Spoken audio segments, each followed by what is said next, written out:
imagine that you are a mouse in a cage. For the first 10 years of your life, you have the option of going straight and then to the left, or straight and then to the right. So if you can imagine like this square like cage that you experience life as, this is all you think life actually entails, this left and right decision. And so if you go to the left, you run into a block of cheese that leads to pleasure. And if you go to the right, you step on an electric shock pad that sends a thrilling shock down your body that doesn't feel good. So if you take that mouse, what they'll walk away with is what's called a stuck point in trauma work. And so with that stuck point, it might be, if I turn left, I'll experience pleasure, the cheese.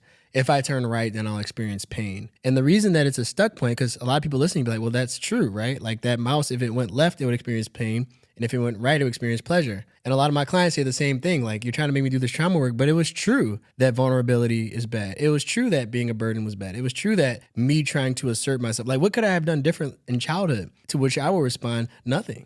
The problem was never you. But when you take that mouse and you drop it out the cage and put it on the ground, if you look at it, you would notice that as it's birthed out of this cage, it'll turn left 3 times to make a right turn. That's when you realize that this is the impact of trauma. It's that, yes, it was effective for you to respond to your environment the way you did in order to survive. But now that you're no longer in the cage, you get to turn left, up, right, down, 45 degrees, but you don't realize it because your body is trained like, oh yeah, like assertiveness, bad, it'll lead to pain. So when you're working through trauma, it's how do you get yourself to turn right in safe places, even though your body is wincing at the shock that it's still imagining from childhood? How do you get over that, what I call like an inner cage experience? That's an insane analogy. That's a 12 out of 10 analogy.